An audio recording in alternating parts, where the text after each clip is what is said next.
Bonjour à tous, avec l'aide de Dieu, nous allons étudier une sikha du Rabbi sur la parashat Noach du volume 15 de l'Ikut Sichot, la première sikha de Noach. Comme d'habitude, nous allons lire sur le texte directement en français. Seif Aleph, le Rabbi nous dit, en ce qui concerne le temps qu'a duré la construction de la Teiva, de l'arche de Noach, il est écrit dans le Midrash que pendant 120 ans, Noach s'occupait à construire la Teiva. Et Rashi ramène cette explication-là aussi dans son commentaire que Noach a construit la Teiva en 120 ans. Le Rabbi demande pourquoi Noach a pris tellement de temps pour construire la Teiva. Pourquoi il n'a pas fait l'ordre de Dieu lorsque Dieu lui a dit fais-toi une arche de bois de gopher. Pourquoi il n'a pas fait bizrizout avec zèle? Et particulièrement que c'était pour son sauvetage et pour l'existence du monde entier. Et Rashi ne répond même pas à cette question, au moins en allusion. Et on ne peut pas dire que Noach s'est mal comporté sur ce détail-là. Non, la Torah dit que Noach c'était tzadik tamim, c'était quelqu'un qui était juste, qui était intègre. Et même d'après l'opinion qui dit que vu que dans la suite, après qu'on dit qu'il est intègre, il est juste, il y a écrit Bedorota dans sa génération, mais dans d'autres générations, il n'aurait pas été le meilleur, si juste, si intègre.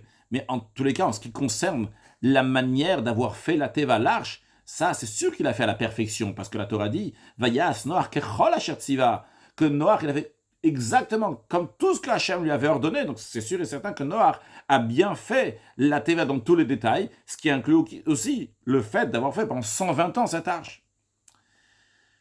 Le Rabbi dit aussi on ne veut pas répondre. Vu que Dieu il a dit à Noach qu'il allait patienter 120 ans, peut-être les gens de la génération vont faire teshuva, il n'y aura pas de déluge. Alors c'est la raison pour laquelle qu'on pourrait répondre que Noach s'est pas empressé à faire la Teva. En attendant, il s'est occupé de faire teshuva, que sa génération va se repentir. Et après seulement, donc, il s'est mis à faire la Teva. Et en plus, ce qu'il y a dans la logique de dire ça, c'est que particulièrement s'il va réussir à faire teshuva à sa génération, il n'y aura même pas besoin de Teva parce qu'il ne va pas avoir besoin de Maboul. Le Rabbi nous dit on ne peut pas répondre à cette question, on ne peut pas donner cette réponse-là, pour deux raisons. Premièrement, parce que lorsque Dieu il a dit à Noach, Aselecha, fais-toi cette arche, il ne lui a pas dit quand est-ce qu'il doit la finir. Donc Noach devait la finir le plus tôt possible. Deuxième, et puisque Noach il accomplit cet ordre-là dans sa perfection, c'est pas logique de dire que Noach il a repoussé cet ordre-là, même si c'était pour une bonne cause, d'éveiller sa génération à faire teshuva. Deuxième raison, pourquoi cette réponse-là n'est pas suffisante que Noach il a fait faire teshuva aux gens et après seulement il s'est mis à faire la teva, le Rabbi nous dit, parce que même d'après cette réponse-là, ok, on va comprendre pourquoi Noach il pouvait repousser la construction de l'arche jusqu'à environ la fin des 120 ans, en attendant donc s'occuper à faire teshuva aux gens. Mais il y a toujours quelque chose à comprendre. Pourquoi c'était nécessaire à Noach de faire la teva pendant 120 ans? Pourquoi ça a duré 120 ans? Pendant tous les 120 ans, il a fait la teva. Il n'aura pas la réponse à cette question-là. L'explication est la suivante, dans Seif Bet. L'explication suivante. Pour l'instant, le Rabbi propose. A priori, on pourrait répondre. Comme Rashi lui-même, il dit, c'est ramené aussi dans le Midrash, que c'est ramené, Rashi ramène de la même esprit, on le retrouve dans le Midrash, que la raison pourquoi Kadosh Baruch Hu il a dit à Noach de construire la teva, Rashi dit, Dieu il a plein de moyens comment sauver les gens. Pourquoi il a fatigué Noach, il a donné tous ses efforts à faire pour cette construction-là? La raison, elle était pour que les gens de la génération vont le voir, qu'il est en train de s'occuper, en train de construire pendant 120 ans cette arche. Ils vont lui demander, qu'est-ce que tu fais? C'est quoi ça? Noach va leur répondre, Akadosh Baruch Hu va amener un déluge dans le monde. Et comme ça, peut-être les gens de la génération vont faire teshuva. D'après cela, d'après ce que Rashi nous dit, le Rabbi en déduit que la construction de la Teva, ce que Noach va faire pour éveiller la génération à faire teshuva, ce ne sont pas deux choses distinctes. D'un côté, il doit construire la Teva et en même temps, il doit aller faire teshuva aux gens. Non, c'est la même chose. Le fait même de construire, c'est un moyen pour les éveiller à faire teshuva. Et vu que ça, c'est la raison pourquoi Dieu lui dit de faire une arche, on comprend que quand Noach il va s'attarder à faire l'arche, c'est pas le contraire de zèle, donc il fait l'ordre d'Hachem. Ça, c'est la vraie manière comment accomplir l'ordre de Dieu. Vu que le but, c'est qu'ils vont faire tchouva, eh bien, de plus en plus qu'ils le voient, ils construire, encore construire, encore construire. S'ils s'attardent, il met plein de temps, eh bien, les gens ils vont s'éveiller encore plus à faire tchouva. Mais le Rabbi dit, c'est pas suffisamment pour répondre. Parce que pour réveiller les gens de la génération à faire tchouva et qui vont demander c'est quoi cette arche, il n'y avait pas besoin que Noach soit là constamment à construire la teva. Il aurait pu construire une teva. Et quand la teva elle est là, les gens disent tiens, qu'est-ce que fait ici la teva dans un lieu, on n'est pas à côté de la mer ici. C'est pas le Rabbi Ramener ajoute pas ça, mais en tous les cas, qu'est-ce qu'il fait cette teva ici? Les gens ils disent Mazot Lecha, qu'est-ce qu'elle fait ici cette teva? Donc la question revient, pourquoi Noach a dû s'attarder pendant 120 ans pour accomplir l'ordre de Dieu de faire une teva? Il aurait dû le faire avec zèle, 120 ans, c'est énormément de temps. Il aurait pu faire la teva très très vite. Et par la teva qui est déjà construite, dire aux gens, les gens vont dire Mazot Lecha, c'est quoi, à quoi ça sert? Il va dire Hachem va t'envoyer un maboul. On est obligé de dire, le Rabbi nous dit, que quand Dieu il a dit Aselecha tevat, fais-toi une arche, eh bien cette arche-là nécessite 120 ans. On a besoin de 120 ans pour la construire. Et d'ailleurs, comme ça on peut voir aussi, quand Rashi dit pourquoi Dieu a efforcé Noach dans cette construction, et il dit pour que les gens de la génération du déluge vont le voir construire cette teva pendant 120 ans, ils vont lui demander, etc. C'est-à-dire que depuis le début, Akadosh Baruch Hu hitricho, Akadosh Baruch Hu lui a demandé de faire des efforts dans une construction d'une teva qui va durer, que c'est obligé qu'elle dure 120 ans, pour que les gens de la génération vont le voir et vont demander des questions. Et donc, le Rabbi nous dit, pas comme on a répondu jusqu'à présent. Jusqu'à présent, on a dit, bon, il s'est attardé pour que les gens, par cela, ils vont faire tchouva. Le Rabbi dit non. Noach, il a fait un maximum le plus vite. Mais même en faisant le plus vite, et c'était un torach, hitricho, eh bien, cette construction-là, elle doit durer 120 ans. De base, quand Hachem lui dit de faire, ça va durer 120 ans. Parce que c'est nécessaire. Pour construire cette teva, il y a besoin des 120 ans. Mais la question, elle est, en effet, pourquoi il y a besoin de 120 ans pour construire une teva? C'est Yves Gimel, le Rabbi nous dit. L'explication est la suivante. Quand on dit « assez lecha », dans le sens simple du verset, ça veut dire « fais toi-même ». C'est-à-dire que toi-même, tu dois faire. C'est-à-dire, comme la Barbanel dit, que Noach lui-même doit construire la teva. Il ne doit pas donner d'ordre à d'autres personnes de la faire. Il doit la faire personnellement. C'est-à-dire que Noach lui-même, il va construire la teva. Encore plus que ça. D'après l'explication du Gaon de Ragatchov, le Ragatchover, il dit dans la halacha, il dit qu'à chaque fois que la Torah, elle dit « assez », ça veut dire qu'il y a une mitzvah de faire. C'est-à-dire que la mitzvah, c'est pas que ça soit fait. C'est l'action de faire. Et d'ailleurs, entre parenthèses, le Rabbi rajoute de la même manière aussi dans une avéra, dans une transgression, à chaque fois que la Torah, elle exprime l'interdit de faire quelque chose, eh bien, l'interdiction, la personne, elle est passible s'il a fait l'interdiction, pas si l'interdiction s'est faite. S'il a fait ça, cette interdiction est arrivée de manière indirecte, il n'est pas passible, comme ça explique le Ragatchover. Maintenant, en ce qui nous concerne, lorsque Dieu a dit à Noach de construire la teva, assez lecha, Dieu lui dit, fais-toi l'arche. Vu que l'ordre de Dieu était de faire l'arche, eh bien, l'ordre, il est dans la construction. Donc, Noach devait lui-même faire toute la construction de l'arche. Parce que la mitzvah, c'est de faire.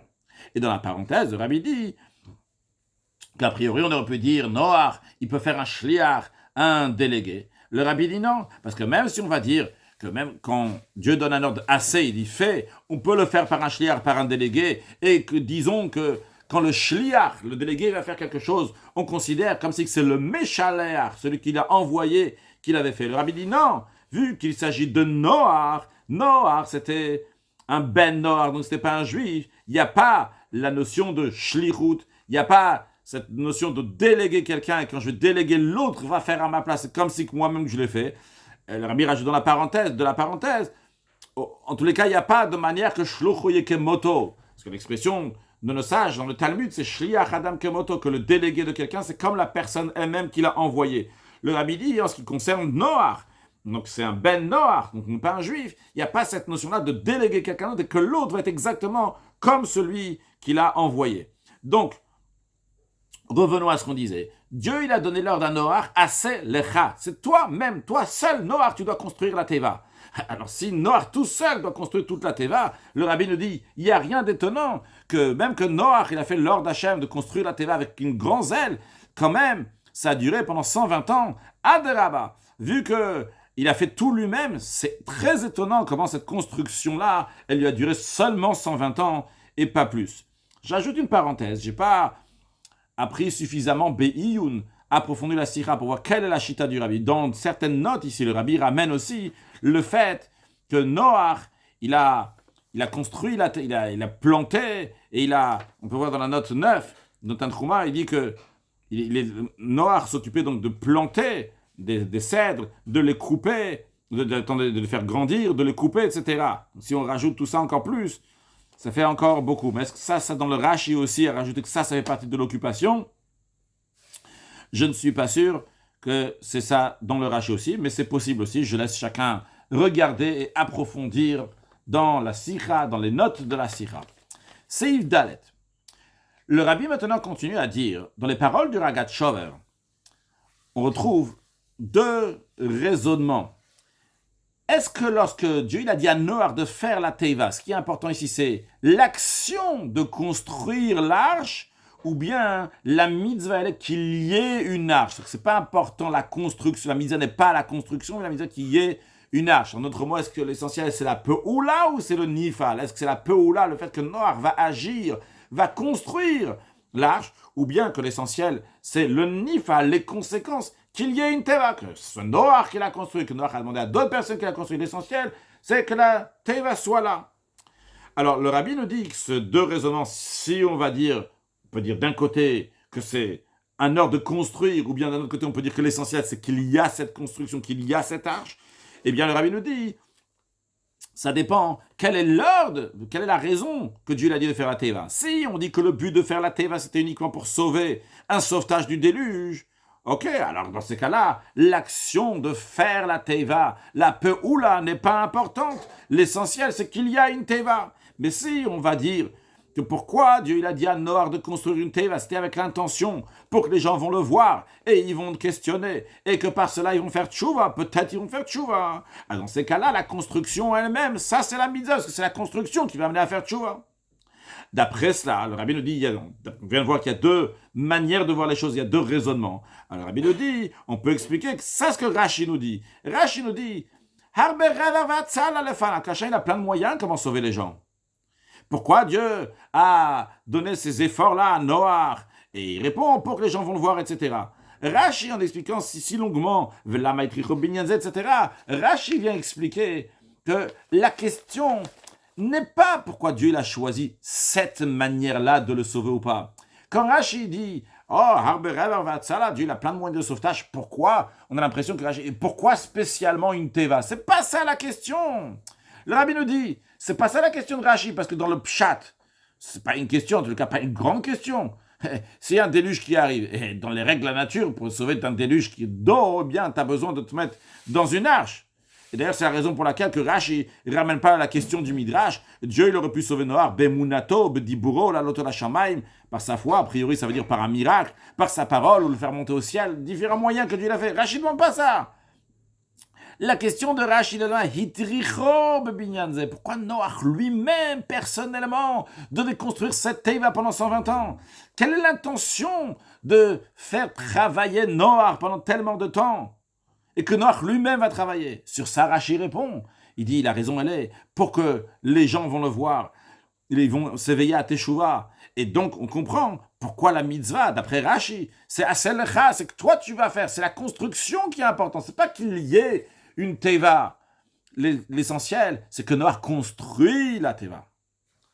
Bien, donc jusqu'à présent, le rabbi nous a expliqué qu'en effet, construire une teva en 120 ans, c'est quelque chose d'extraordinaire, que tout seul, sans personne, sans l'aide de personne, Noach est construit en 120 ans, c'est très vite. Noach ne s'est pas attardé pour quoi que ce soit. Pourquoi Dieu il a demandé que ce soit seulement Noach qui le fait? Pour que les gens vont le voir et ils vont demander pourquoi. Et comme ça, ils vont s'éveiller à faire Teshuvah. Et donc on a compris aussi que la raison, d'après le Pirush Rashi dans Pshuto Shalmika, pourquoi Dieu il a dit à Noach que ce soit lui-même qui va la faire, et par cela, donc ça va durer tellement de temps, la raison elle est pour que il faut faire une teva. C'est pas les conséquences qu'il y ait une teva pour le sauvetage, mais c'est qu'il va la construire, et par cela, oula yachou, peut-être comme cela, ils vont faire Teshuvah. Bien, le rabbi quand même questionne, il va garder donc cette explication-là, mais le rabbi questionne sur pourquoi on est obligé de dire que Aselecha, ça veut dire que toi-même tu vas faire. On retrouve ailleurs que Aselecha, juste un instant, pardon, j'ai sauté quelque chose, donc le rabbi demande quand même, quelle est l'obligation de dire que Aselecha, c'est que quelqu'un il a demandé de faire des efforts, que Noach va construire la teva lui-même. Et particulièrement, c'est dur à monter à l'esprit qu'une seule personne va construire une si grande teva de 300 coudées de long, etc. Et c'est dur de dire que parce qu'il y a écrit Aselecha. Vrai, on a dit Aselecha, c'est toi-même qui vas faire. Mais on le retrouve ailleurs dans la Torah quand il y a écrit Aselecha. Et dans d'autres endroits, le mot Lecha veut dire fait pour toi. Ou bien Aselecha, ça veut dire de tes propres moyens, avec ton argent. Alors pourquoi Rashi est obligé de dire ici que Aselecha, Lecha, c'est que toi-même tu vas faire. Aselecha, ça veut dire fait pour toi, pour te sauver. Ou bien Aselecha, ça veut dire que tu fais de ton argent. Le rabbi dit, Rashi, ce qui pousse Rashi à expliquer ici Aselecha, c'est que toi-même tu vas le faire. Et que la raison pourquoi lui-même va faire, c'est pour éveiller les gens à faire Teshuvah. Parce que, voyons l'ordre des versets au début de la paracha de Noach. Dieu, il dit comme ça. Il dit, Ket kol basar va'alefanai. La fin de toute chair est venue devant moi. Et ve'inin va'shritam et haaretz. Je vais les détruire. Je vais les exterminer de la terre.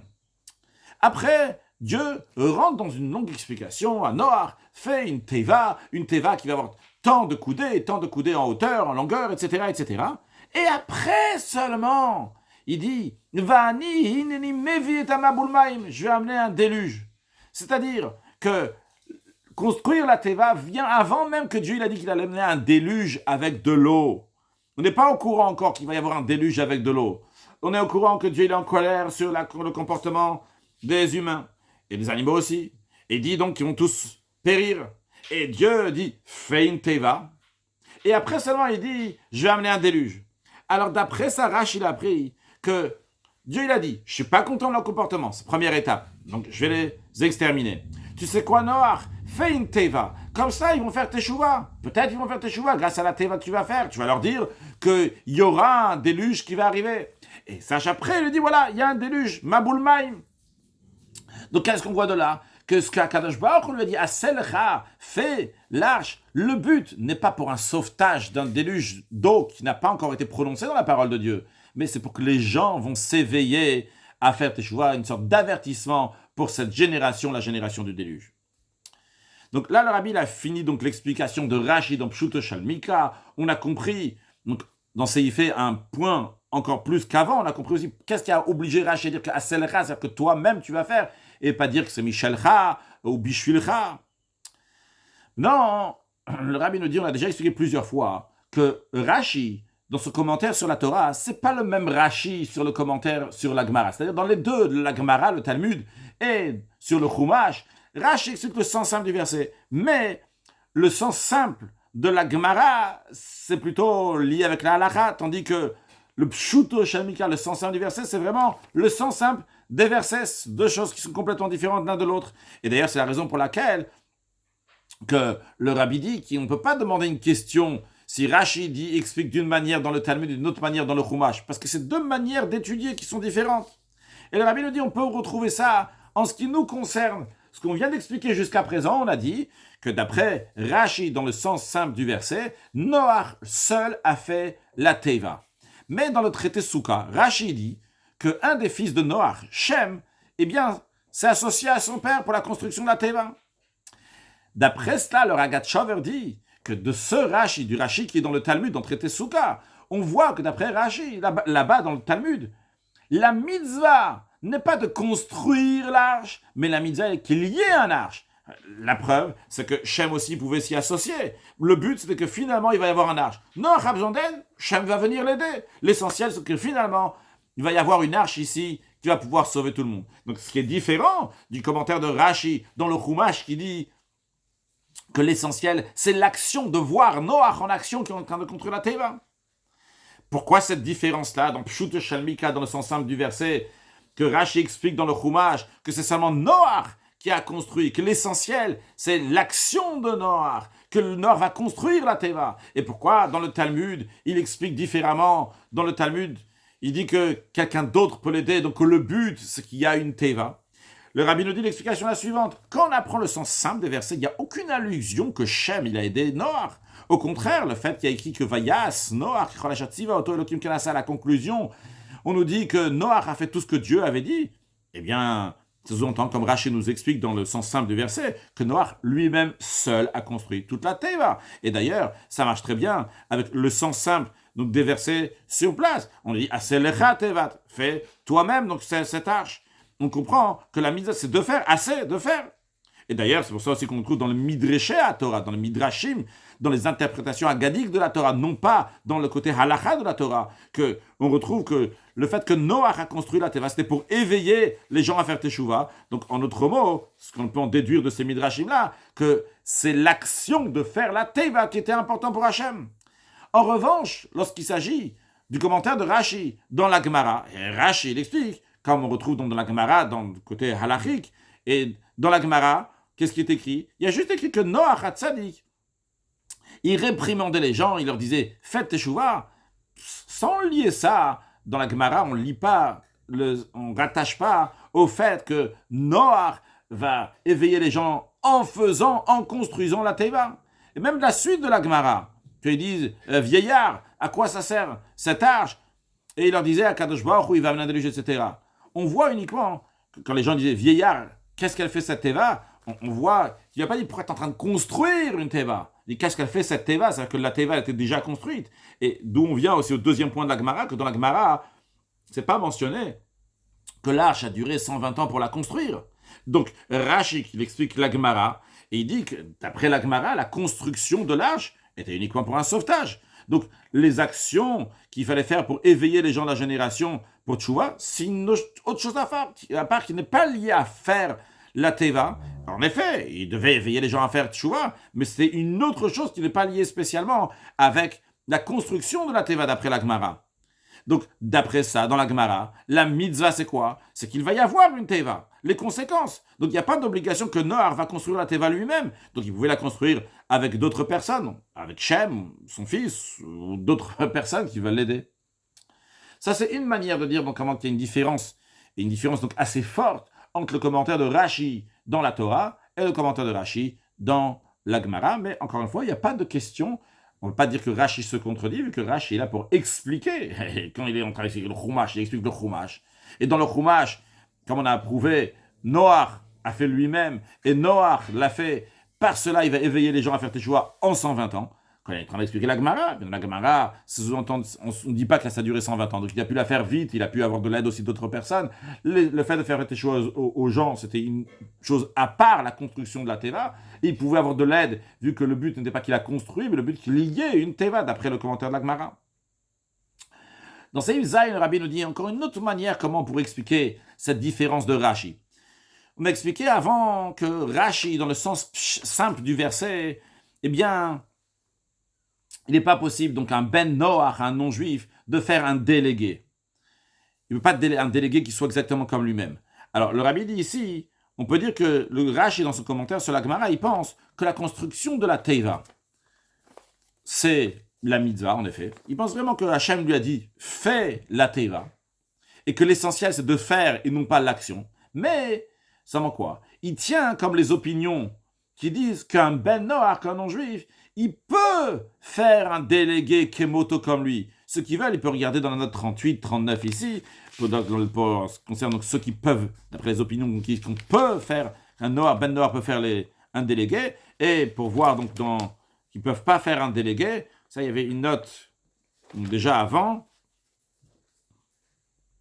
que Noach ne pouvait pas, c'était ça, c'était ici, dans ces Gimel, donc le Rabbi ramenait là-bas donc la note 19, donc ceux qui peuvent faire des opinions, en tous les cas qui ne peuvent pas faire un délégué, 19, 20, donc ils ne peuvent pas faire un délégué. En tous les cas, donc il y a deux opinions. On peut dire que Rashi, dans ce commentaire sur la Gemara, donc il tient cette opinion-là, qui peut oui faire un délégué. C'est la raison pour laquelle que Shem, son fils, donc peut s'associer dans la construction de la Teva. Et c'est quand même considéré comme si que Noach lui-même l'avait fait, parce que Shem, ça, il l'a fait dans sa mission. En revanche, dans Pshuto Shalmika, dans le sens simple du verset, lorsqu'on donne un ordre à quelqu'un de faire un ordre, eh bien, on ne peut pas donner délégué à quelqu'un d'autre. D'ailleurs, le Rabbi, dans l'écoute Sichot, là-bas, donc, il parle de toutes les choses qui sont dans le schéma, que la personne elle-même, elle doit faire, elle ne peut pas déléguer quelqu'un d'autre. Le Rabbi, dans Pshuto Shalmika, donc dans son simple du verset, quand on te dit de faire quelque chose, tu ne peux pas dire à quelqu'un d'autre de le faire. Donc c'était Noach lui-même qui devait faire la terre. Donc dans Seif Zayin, le Rabbi a dit il a dit différemment de ce qu'on a dit avant. C'est-à-dire, évidemment, il y a une différence entre le Rashi de la Gemara et le Rashi du Chumash. Mais la différence n'est pas, comme on l'a expliqué avant, est-ce que l'essentiel dans le Chumash, c'est que Noach va faire, et dans la Gemara, c'est que Noach a fait la Teva, le Nifa, la conséquence. Le rabbi nous dit, dans les deux, et dans le Chumash, et dans la Gemara, les deux, il faut que Noach va faire, Aselecha, et l'essentiel c'est la Peoula de Noach, l'action de Noach. Seulement que dans le Pshut Shalmika, dans le sens simple du verset, Noach devait le faire lui-même pour que ça soit considéré que Noach lui-même l'a fait. D'après la Gemara, on peut dire, donc il a envoyé quelqu'un d'autre pour le faire, et c'est considéré comme si que lui-même l'avait fait. Mais dans les deux cas, dans le Chumash et dans la Gemara, il faudra dire que l'essentiel c'était Poulat Noach, l'action de Noach. Donc ça c'est un peu différent de ce qu'on a dit avant dans Seif Zayn. Seif Chet, le rabbi nous dit, nous avons déjà expliqué plusieurs fois que toutes les explications sur un seul verset, ils sont liés l'un à l'autre. De même en ce qui nous concerne. En ce qui concerne le mot Asel Lecha, fait pour toi, le Gaon de Ragatchov dit que quand Dieu lui dit Lecha à toi, c'est Michelcha, ça veut dire que Noach devait construire la Teva de ses propres moyens. Le rabbi nous dit, vu que toutes les explications sont liées l'un à l'autre, eh bien, on doit dire que cette explication de Aselecha, de faire de tes moyens la Teva, c'est lié aussi avec l'explication que le fait même de construire la Teva, Aselecha, de faire la Teva, c'est que tu dois faire la Teva, l'action de faire la Teva, non pas les conséquences de la Teva. Pour comprendre cela, le rabbi nous dit tout d'abord qu'on retrouve cette expression-là aussi à propos de la Souka. Dans la parenthèse, le rabbi rajoute que la Souka et la Teva de Noach sont liés l'un à l'autre, comme c'est expliqué dans la Chassidoute, que la Souka ressemble à l'arche de Noé, vu que les deux, c'est la notion de paix. Comment cela ? Dans l'arche de Noé, il y avait toutes sortes d'animaux, de bêtes sauvages ensemble, et quand même, donc ils étaient dans une situation de paix, ce qui ressemble à la situation qu'il va y avoir lorsque Mashiach va venir, que le prophète dit, lo yaré ou lo yashrit, ou que les bêtes sauvages vont pas faire de mal, vont pas être sauvages. Et de la même manière, en ce qui concerne la souka c'est shalom. Comme il dit, on demande à Dieu donc d'étendre sur nous sa souka de paix, jusqu'à tel point qu'à propos de la souka, particulièrement nos sages disent que que tout le peuple juif mérite, on va traduire comme ça ici, mérite d'être assis dans la même souka. Cette notion-là, en tous les cas, que tout le peuple juif peut utiliser la même souka, c'est cette union-là qu'il y a dans le peuple juif, la notion de shalom. Donc aussi bien la teva de Noach, c'est le shalom, mais aussi bien, donc la souka, c'est le shalom. Maintenant, qu'est-ce qu'on retrouve à propos de Sukkot ? Il y a écrit Chag Sukkot ta'aselecha. La fête de Sukkot, tu vas faire pour toi. Quand on dit la fête de Sukkot, c'est que la souka, tu vas la faire lecha, tu vas la faire pour toi. Eh bien, la même manière qu'on a revu dans la teva, 3 points. Premièrement, que la construction elle-même, c'est une mitzvah. Deuxièmement, que ça doit être fait par les propres moyens de Noach. Et troisièmement, que la teva, une fois qu'elle est déjà construite, donc le nifal, c'est pour le sauvetage. De la même manière aussi, dans la souka, il y a ces 3 points-là. Premièrement, le fait même de faire la souka, c'est une mitzvah, comme le rabbi ramène dans la note 46, que bien que faire la souka, c'est pas la finalité de la mitzvah, parce que l'essentiel de la mitzvah, donc c'est de manger dans la souka, etc., de vivre dans la souka, mais c'est déjà une mitzvah en soi-même. Continuons dans le pnim de la sikha, d'après le Yerushalmi, eh bien, il faut faire la bénédiction quand on construit la souka, il faut faire une bénédiction la souka. Donc ça, c'est comme le premier point dans la teva. Le fait même de construire, c'est une mitzvah. Noach devait construire, tu dois construire une souka. Il y a une mitzvah de construire une souka. Deuxième point, la souka, elle doit être lecha, michelcha, ça doit être ta propre souka. Comme donc, dans la Tevat Noach, c'est le Michelcha. Troisièmement, de la même manière que la Tevat Noach, c'était pour le sauvetage, de la même manière aussi, la Souka, elle a une conséquence. On attend quelque chose, on attend un nifal. En effet, pourquoi on s'assoit dans la Souka, on habite dans la Souka, c'est le Maniedou de Roterham qui va Soukot Ashafti Ibn Israël, Botsi Otamer et Mitzrayim, afin que vos générations vont savoir que dans les Soukot, j'ai installé le peuple juif lorsqu'ils sont sortis d'Égypte. C'est quoi ces Soukot? La Mourazakan explique dans Shulchan Aruch, c'est les nuages de gloire qui les entouraient, qui leur faisaient de l'ombre pour pas que le soleil va les frapper. Et donc ça c'est... Dieu nous a demandé de faire quelque chose qui ressemble à ça, de faire des soukot à souyot letzer, qui sont faits pour de l'ombre, qui sont faits, il y a un nifal ici, on attend quelque chose, tu fais une souka, tu fais la asiya, l'action, mais cette action-là doit amener à une conséquence, que ça va faire de l'ombre.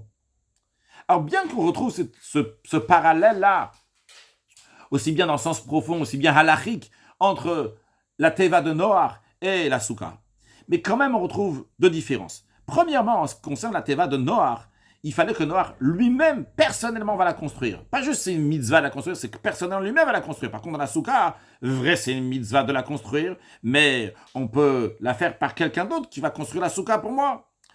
Deuxièmement, deuxième différence, la teva, elle devait appartenir à Noach à 100%. Le Michelcha, c'est vraiment de ses propres moyens. Tevat Noach, l'âge de Noé.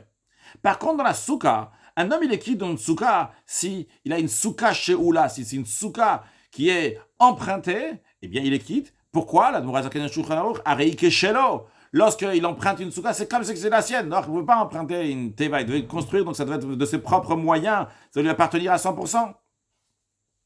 Quelle est la raison de ces deux différences? C'est peut-être, le rabbi nous dit, c'est lié à la différence entre Noach, le travail de Noach, avec le Maboul. Après, on va voir comment c'est lié avec le Noach qui est avant Matan Torah, après Matan Torah. Premièrement, dans Seif Tet, première étape, le rabbi nous explique déjà pourquoi Noach devait faire donc lui-même, ce qu'il n'est pas le cas de la souka. Il dit, tout d'abord, ce que le Zohar, il dit, quand le Zohar montre la différence de comportement entre Noach et les tzadikim des générations après, le Zohar réprimande fortement Noach qu'il n'a pas prié pour les gens de sa génération.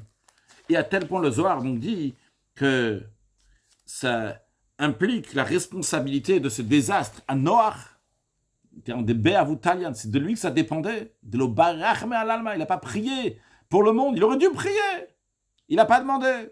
Et c'est la raison pour laquelle que le déluge est appelé Noach, les eaux de Noach. C'est Dieu qui a envoyé le déluge, non, c'est lié avec Noach. Par contre, les tzadikim qui sont après Noach, ils ont donné leur vie pour leur génération, comme on trouve Moshe Rabbeinu, qu'il a prié pour ceux qui ont fait le veau d'or. Il a dit à Dieu, si tu ne m'écoutes pas, efface-moi du livre que tu as écrit.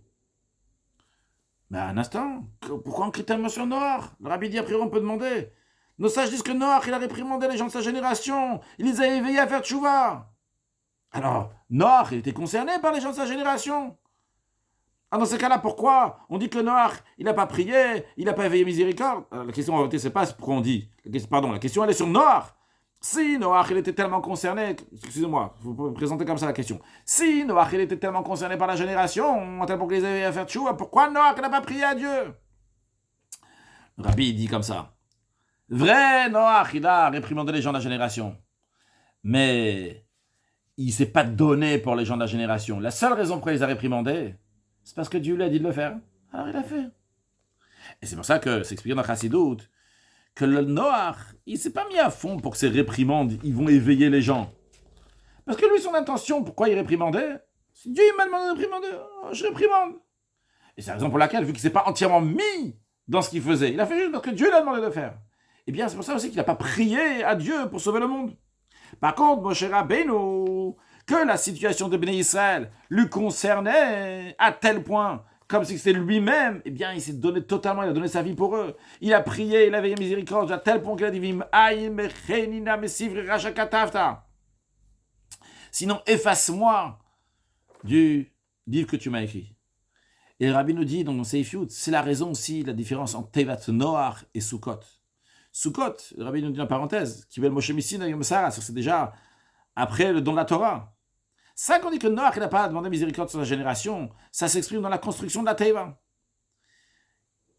Le sauvetage des eaux du déluge, la construction de la Teva, elle était en fonction donc, de Noach et sa famille. C'était pas pour toute la génération, c'était pas pour rentrer toute la génération là-bas. Et donc, c'est sa raison pour laquelle aussi que la construction devait être par lui-même, par ses propres biens, Lecha, Michelcha. Tu vas te sauver. Eh bien, fais-le pour toi-même. Donc, c'est Noach lui-même qui devait construire la Teva lui-même, pour lui-même, avec ses biens. Donc, ça, c'est les deux points qui sont dans la Teva. C'est lui-même qui doit construire, il ne peut pas déléguer quelqu'un d'autre. Et c'est avec ses propres moyens pour se sauver. Mais après Matan Torah, lorsque les Bnei Israël ils sont devenus Metziut Shel Tzibur Echad, on peut voir dans les notes 62, 63, 64, 65, ils sont devenus une seule chose. Et particulièrement après qu'ils sont rentrés en Eretz Israël, que là ils sont devenus garants les uns des autres. Ils sont devenus une seule existence qui est éternelle. De manière que chaque juif, l'existence de l'autre est l'importante pour moi. Et particulièrement lorsqu'il s'agit des mitzvot dans lesquels on vous retrouve la harde de manière dévoilée, comme on a dit avant, donc à propos de la souka, ou fois salenu soukat shomer, la notion de shalom, de paix dans la souka. À ce moment-là, même l'action d'un juif, la mitzvah d'un autre juif, c'est que peut être considéré comme si moi je l'ai fait. C'est la raison pour laquelle que si l'autre il a construit ma souka, c'est comme si moi je l'avais construit. Et de même la souka de l'autre, eh bien c'est shalom amash, c'est comme si c'est la mienne. Et je suis quitte. Pourquoi? Parce qu'on est que gouf echat, parce que on est une seule chose. Donc ça, ce qui fait la différence, bien qu'il y a un parallèle entre la teva de Noach et la souka, mais quand même une différence, parce que Noach finalement c'était pour lui, pour son sauvetage. Il ne s'est pas vraiment investi pour les autres. C'est pour faire ce que Hachem il lui a demandé de faire, mais ses affaires à lui. Très bien, dans ce cas-là, ça c'est toi-même qui vas faire. Tu vas continuer à faire que pour toi, ta teiva. Teiva, elle sera en conséquence aussi, donc elle sera d'une taille qui sera uniquement pour toi. Et pas toute la génération. Et en plus de ça aussi, donc ça sera de tes propres moyens pour te sauver à toi. Par contre, après le don de la Torah, on est tous, on est tous liés l'un à l'autre fortement. Alors dans cette sikha, là, le rabbi ne dit pas clairement des horreurs des enseignants. Dans la base, dans la sikha, donc dans Tafshin Lamed Vav, que le rabbi a dit ça dans Rosh Chodesh, là-bas, donc le rabbi parle de plein de choses intéressantes, comme d'habitude, dans les sikhot, il parle plus longuement donc, de la différence entre Noach, Moshe Rabbeinu, il y a aussi Avraham Avinu. Et le rabbi conclut, d'ailleurs il y a aussi quelque chose d'intéressant, quand le rabbi dit que Noach aurait dit, je dois faire une belle dracha, je dois parler à un grand public pour l'éveiller à faire tchouva, et je n'ai pas le temps d'aller commencer à coller des morceaux de bois ensemble. Le rabbi dit, non, quand Hachem te dit de faire quelque chose, tu dois aller le faire, même si tu dois préparer une grande dracha, parler, etc., mais tu dois agir, faire ce que Hachem t'a demandé. Et le rabbi là-bas dans la sikha, il conclut, il dit comme ça, le premier enseignement qui met Noach Zotli, que le déluge de Noach est appelé sur son nom parce qu'il n'a pas fait suffisamment pour avertir les gens de sa génération comme Avraham l'a fait, et à plus forte raison, c'est pas comme Moshe Rabbeinu. Donc ça, c'est le premier enseignement de ne pas se comporter comme ça. Et deuxièmement, le rabbi nous dit, quand un juif, il se décide et il sait qu'il va dans la shlichut, dans la mission de Dieu, et bien à ce moment-là, il fait que le monde entier, il va être comme la teva de Noach, il y a Reu, il y a Shritu, qu'il ne va pas avoir de mal, qu'on voit donc à propos de Sukkot, que c'est lié donc avec la teva de Noach, et donc il y a cette notion de shalom, bien un seul juif, quand il va jusqu'au bout des choses, parce qu'il sait qu'il va par la mission de Dieu, c'est un peu dans l'esprit qu'on a dit tout à l'heure, que Noach il a fait tout seul, la teva bien, il va réussir. Et le rabbi conclut cette partie de la sikha, il y a plusieurs sikhot qu'il y avait dans ce fabrique de Rosh Chodesh Cheshvan, le rabbi dit, et ça va ramener Bekarov, le Yareo, le Yashritu, qu'il n'y aura plus de mal dans la guerre, les bêtes sauvages vont plus faire de mal dans la Gula, Mitzvah Shlema, qu'à ce moment-là, ça va s'accomplir par Meshiach Tzidkenu dans le monde entier.